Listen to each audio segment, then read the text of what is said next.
The smell of warm bread could still stop time in that little town.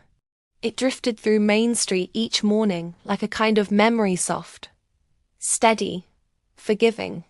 Long after the war had ended and the headlines had faded, people still woke up to that scent, because Mrs. Evelyn Carter opened her bakery before the sun ever reached the rooftops.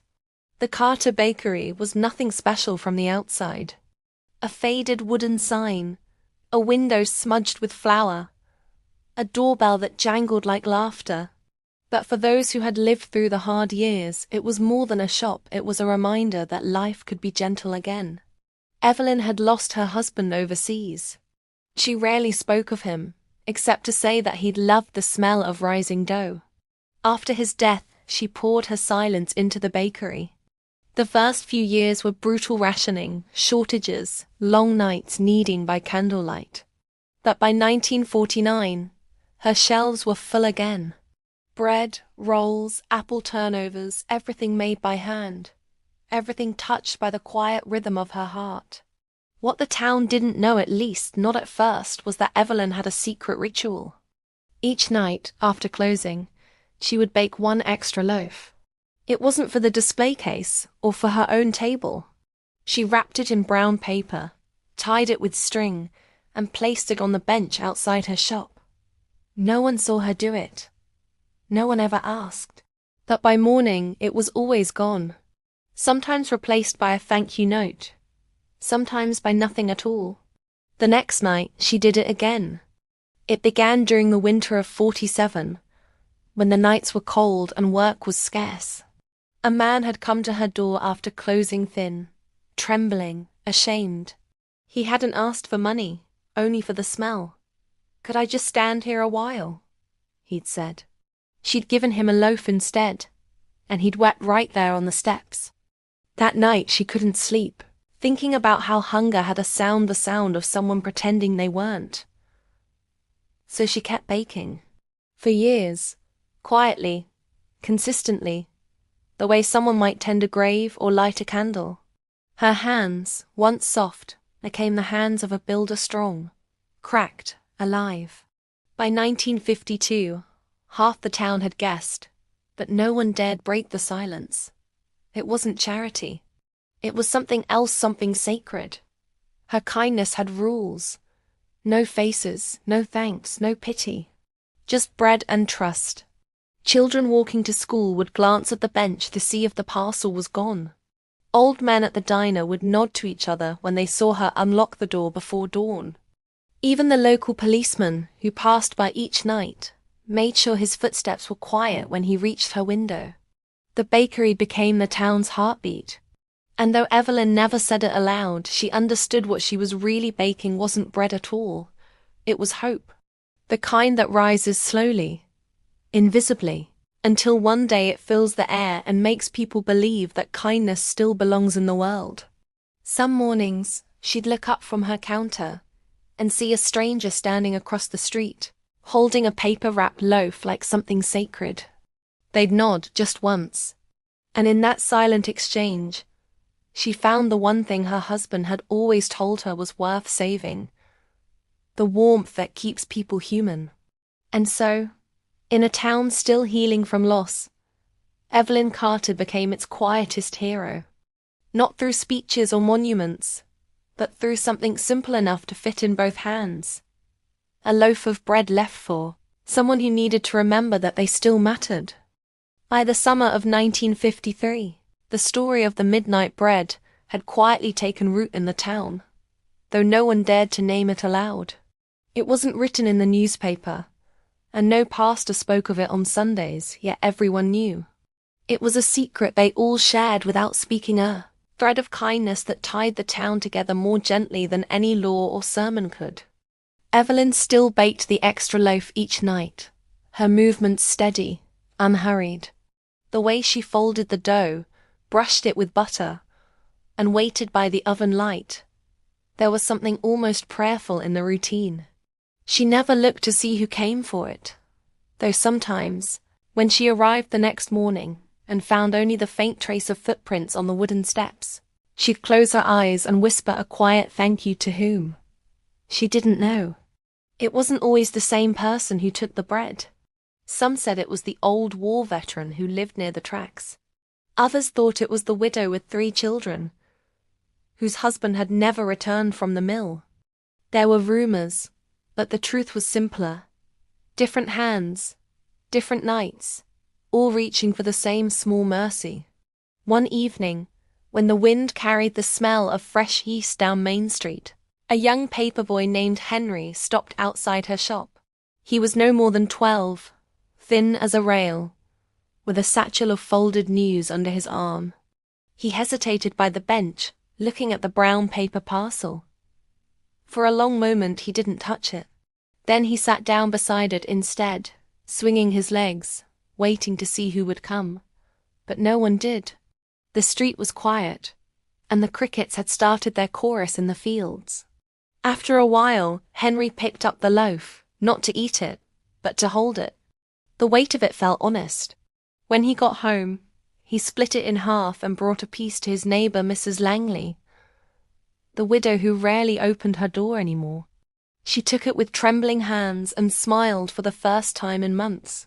From that night on, Henry began leaving half the loaf for someone else. It was a small act, unnoticed, but that was how goodness moved in that town silently, passing from hand to hand, like a flame that refused to go out. By autumn, Evelyn began noticing subtle changes.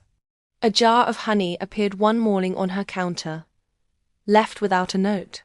The next week, a sack of flour stood by her door. And then, one morning, there were 2 loaves missing from the bench. Someone else had started baking. She never tried to find out who. It didn't matter. What mattered was that the kindness was multiplying, the way dough rises when you least expect it. On Sundays, the air around the bakery smelled different, sweeter somehow. The townspeople began bringing her apples from their orchards, eggs from their hens, cream from their cows.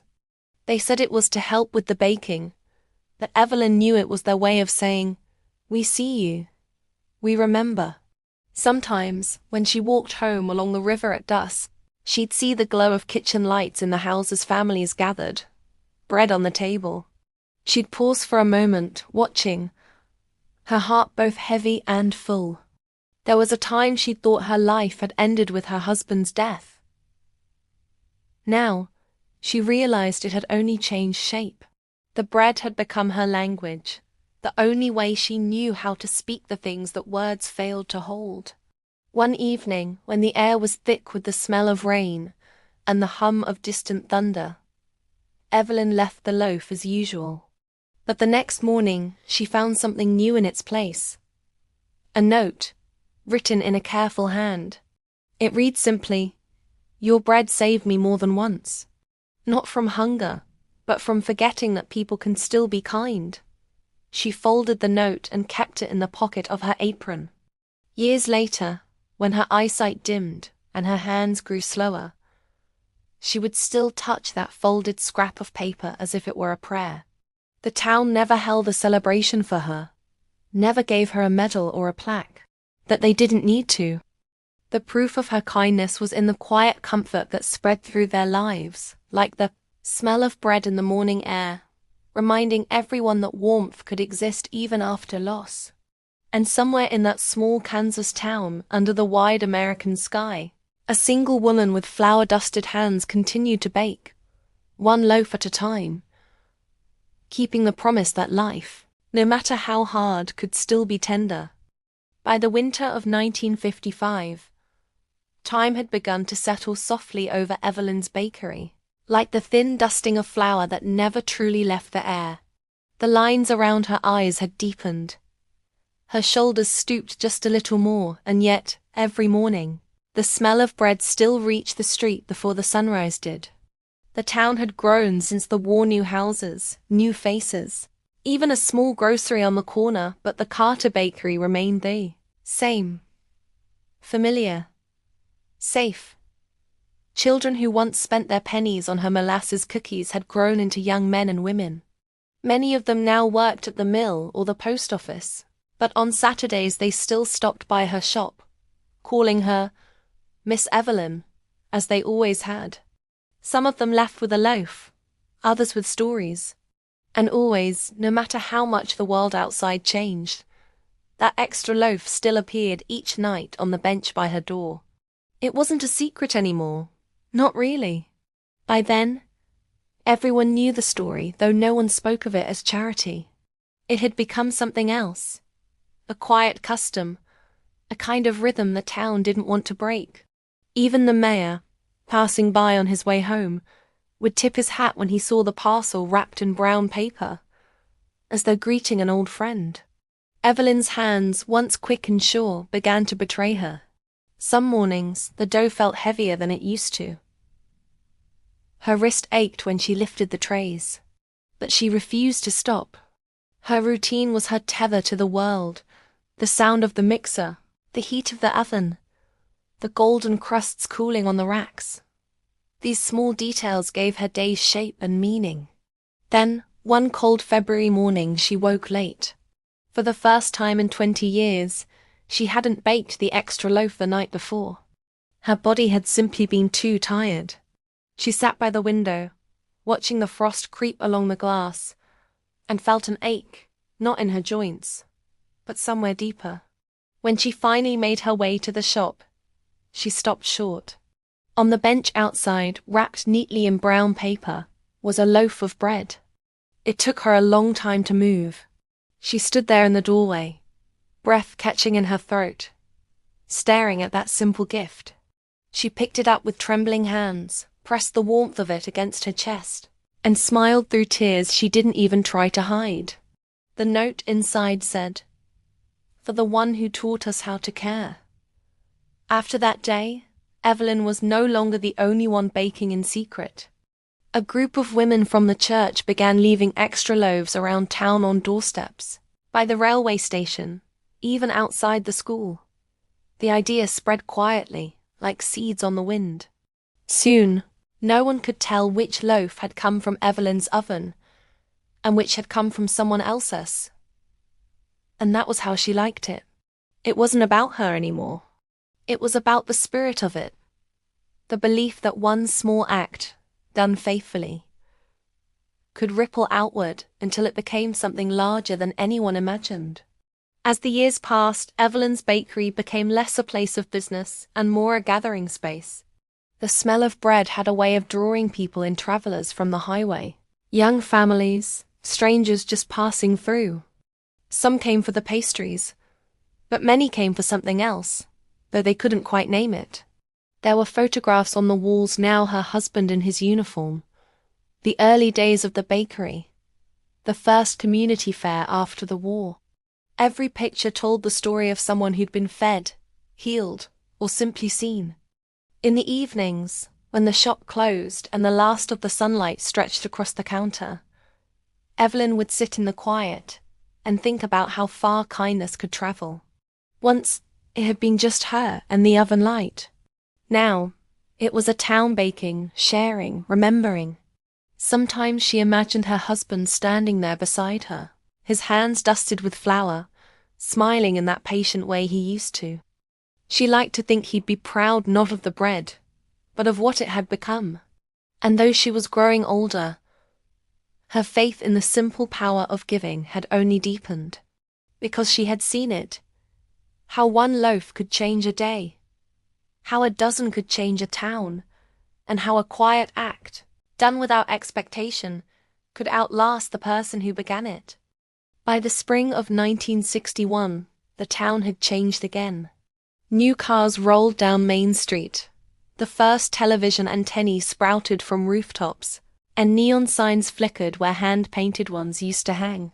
But through all of it, the Carter bakery still stood, its wooden door weathered, its signs slightly tilted, the window glass glowing soft and golden every morning at dawn. Inside, Evelyn Carter's hands had grown slower, her hair a pale silver that shimmered in the early light.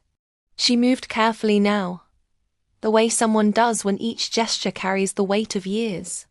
The rhythm of kneading, the creak of the oven door, the hum of the refrigerator, these were the sounds that kept her company. Her eyesight had dimmed, but her sense of smell remained as sharp as ever. She could tell, by scent alone, whether a loaf was ready to leave the oven. To her, it was more than baking, it was listening. Bread spoke in its own quiet language. The sigh of yeast, the faint crisping of crust, the warmth that filled the air like forgiveness. That winter had been hard. The flu had swept through the town, and many had stayed home, their windows dark. Evelyn, too, had fallen ill for a few weeks. When she finally returned to the bakery, her strength wasn't what it once was. But that morning she baked again, slower, yes, but with the same care, the same love. She wrapped the extra loaf, placed it on the bench outside, and whispered, "For whoever needs it tonight." That was the last loaf she ever baked. She passed quietly one evening, in her sleep, with her apron still folded neatly beside her bed. When word spread, the town fell into a kind of hush. The mayor ordered the bakery to close for a week, though no one really knew what to do with themselves without that smell in the morning air. On the day of her funeral, people came from miles away, farmers, factory workers, school teachers, widows, and grown children who had once waited for her to ring the morning bell. They filled the little church until it overflowed, the air heavy with the scent of flowers and fresh bread. At the end of the service, a woman named Clara stood up. She'd worked at the post office most of her life, and had known Evelyn since she was a girl. Her voice trembled as she said, "I think we all owe something to her. She showed us that you don't need much to make the world better, just flour, patience, and a heart that refuses to turn away." After the funeral, no one spoke of letting the bakery go dark. The townspeople gathered that very evening, carrying sacks of flour, jars of honey, and baskets of apples. They cleaned the shop, lit the oven, and began to bake. Each person brought their own recipe, but every loaf carried one rule. One would always be set aside, wrapped in paper, and left on the bench outside. That first night without Evelyn, when the last light in the bakery flickered out, the street was quiet except for the wind. But by morning, the parcel was gone. No one knew who had taken it, and no one needed to. The act itself had become the message. Years passed, and the bakery changed hands. A young couple bought it, then another. They painted the walls, replaced the oven, even added a little radio by the counter. But the bench outside never changed. Every night, there was always a loaf. By the time the 1970s came, children who hadn't even been born when Evelyn died were hearing the story in school. Teachers told it during winter lessons, calling it the bread that waited. Some said it was just a local legend, but the townspeople knew better. Visitors would stop by, curious, and ask, "Who leaves the bread now?" The answer was always the same: everyone does when it's their turn. And so, the tradition continued quietly, stubbornly, beautifully. One evening decades later, long after most who had known her were gone, a traveler passing through the town stopped by the old bakery. It was late, and the streets were empty. But on the bench outside, wrapped in paper and tied with string, was a loaf of bread. The traveler hesitated, then picked it up, reading the small handwritten tag. "If you need it, it's yours. If you don't, leave it for someone who does." Evelyn would understand. He smiled, holding the bread against his chest as he looked up at the night sky. The stars above the town seemed softer somehow, as if warmed by the memory of every act of kindness that had begun in that little shop. Somewhere, in the hearts of everyone who'd ever taken a loaf, the lesson endured. Kindness doesn't ask for recognition. It asks only to be continued. And in that way, the baker who fed strangers never truly left. Her hands, her warmth, her hope, all of it lived on in every loaf that still waited by that same wooden bench. If this story touched something quiet inside you, stay a little longer. Because what Evelyn did wasn't grand or loud. It was simple. She baked one loaf at a time, believing that a small act of kindness could still reach someone in the dark. And somehow it did. Maybe that's what the world still needs. A few more people who care enough to do something small, faithfully, every day. If you felt the warmth of this story, I invite you to help keep that warmth alive. Like this video, leave a comment, and share your own memory of kindness. A moment when someone made you feel seen. And if you haven't yet, subscribe. Not just to this channel, but to the idea that stories like this still matter, that goodness, even in the smallest gestures, can travel farther than we ever imagine. Because sometimes the quietest stories are the ones the world needs most to hear.